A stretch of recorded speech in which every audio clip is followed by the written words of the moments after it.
Subscribe.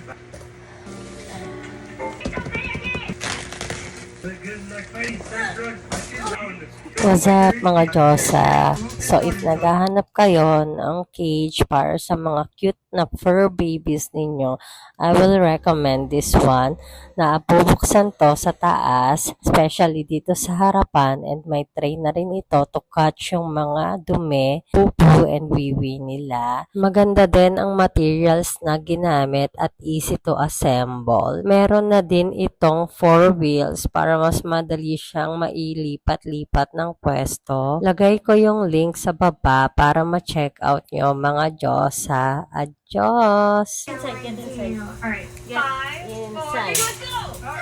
Wow! I kind of explained. Bella pointed Are to you the for ball. real? Wait, Okay, good job!